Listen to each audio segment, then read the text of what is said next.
ನೋಡಿ ಗಾಯ್ಸ್, ಇವತ್ತೊಂದು ರೆಸಿಪಿ ಹೇಳ್ಕೊಡ್ತಾ ಇದ್ದೀನಿ. ನೀವು ಸ್ಟವ್ ಹತ್ರ ಹೋಗಂಗೆಲ್ಲ ಈ ರೆಸಿಪಿ ಮಾಡೋಕ್ಕೆ 1 ಸ್ಪೂನ್ ಮೆಣಸು, 1 ಸ್ಪೂನ್ ಜೀರಿಗೆ, ಅದನ್ನೆಲ್ಲ ಒಂದು ಕುಟಾಣಿ ಕಳ್ಗೆ ಹಾಕ್ಕೊಂಡು ಚೆನ್ನಾಗಿ ಕುಟ್ಕೊಳ್ಳಿ ಗೈಸ್.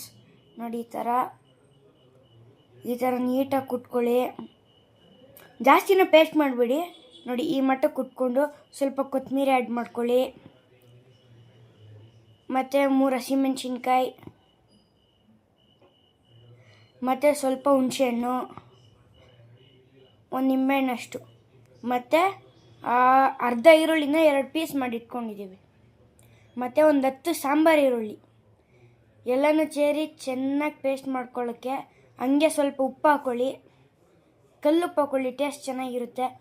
ಚೆನ್ನಾಗಿ ಕೆಚ್ಕೊಳ್ಳಿ. ಕಣ್ಣು ಹುಷಾರು, ಇದು ಒಂದು ಸ್ವಲ್ಪ ಪೇಸ್ಟ್ ಆದಮೇಲೆ ಕಣ್ಣಿಗೆ ಆರುತ್ತೆ ಗೈಸ್. ನೋಡಿ ಈ ಥರ ಪೇಸ್ಟ್ ಆಗಬೇಕು, ಚೆನ್ನಾಗಿ ಕುಟ್ಕೊಬೇಕು. ನೋಡಿ ಈ ಥರ ಅದಿನ್ನೂ ಚೆನ್ನಾಗಿ ಕುಟ್ಕೊಳ್ಳಿ ಗೈಸ್.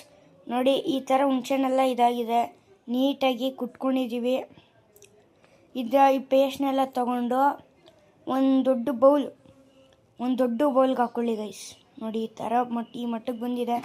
ಈ ಥರ ಒಂದು ದೊಡ್ಡ ಬೌಲ್ಗೆ ಹಾಕ್ಕೊಳ್ಳಿ. ಮತ್ತು ಇದಕ್ಕೆ ನೋಡಿ ಇಷ್ಟ ಆಯ್ತಾ ಹಾಕ್ಕೊಂಡ್ರಾ. ನೆಕ್ಸ್ಟು ಇದಕ್ಕೆ ನೀರು ಆ್ಯಡ್ ಮಾಡ್ಕೊಳ್ಳಿ ಗೈಸ್.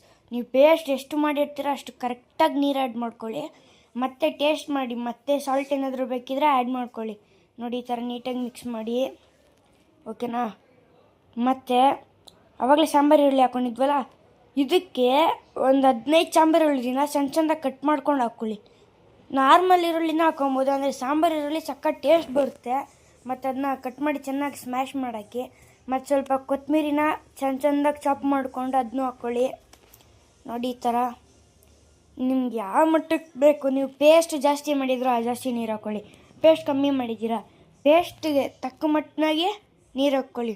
ನೋಡಿ ನಮ್ಗೆ ಇಷ್ಟು ನೀರು ಸಾಕಾಯಿತು, ಓಕೆನಾ. ನೋಡಿ ಗಾಯ್ಸ್, ಇಷ್ಟೇ. ಒಂದು ಬಿಸಿ ಅನ್ನ ಮಾಡ್ಕೊಳ್ಳೋದು, ತಟ್ಟೆಗೆ ಹಾಕ್ಕೊಳ್ಳೋದು, ಸರ್ವ್ ಮಾಡ್ತಾ ಇರೋದು.